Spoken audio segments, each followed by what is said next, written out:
Welcome back. We're, of course, waiting for former President Trump to take the stage in the Keystone State tonight. Without a doubt, economy is a top focus for Americans there and all over the country. Many families still struggling to put food on the table, gas in their cars. And President Biden's Treasury Secretary, Janet Yellen, is apparently set to go on a month-long economic victory tour to try and sell Biden's alleged accomplishments. We're not sure how well that's going to go over. It's still also coming just a few months after Yellen made this stunning admission. I was wrong then about the path that inflation would take. There have been unanticipated and large shocks to the economy that have boosted energy and food prices and supply bottlenecks that have affected our economy badly that I, at the time, didn't fully understand. Joining us now to unpack all of this is the COO of American Hartford Gold, Max Baecker. Max, is Janet Yellen really the best messenger for this so-called victory tour? Well, look, she obviously lost an awful lot of credibility when she came out and said inflation wasn't going to be a big deal, that it would be manageable. So at this point, I don't know how the American people can really have faith in what she's selling. You know, Max, is this month-long sales pitch going to be a tough sell to the American people? It seems this administration, the Biden administration, completely out of touch with the pinch in the pocket most Americans are feeling right now, no? Absolutely. Look, it's going to be a tough sell.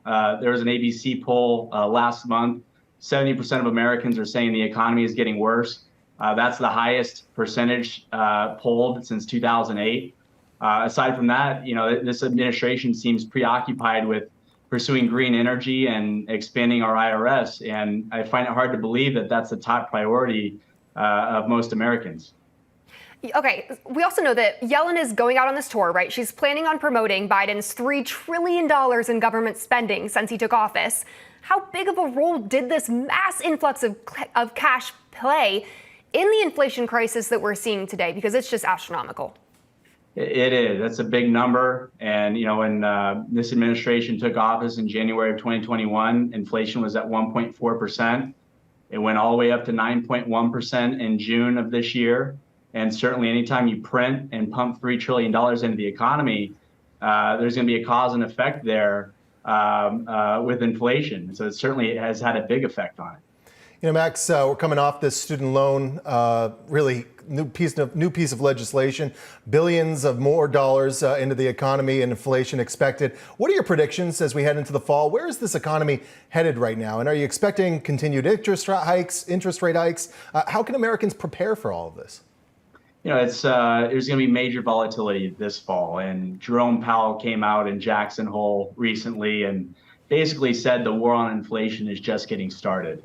So, you know, there's more pain ahead, more interest rate hikes ahead. It's going to be a pretty rocky fall.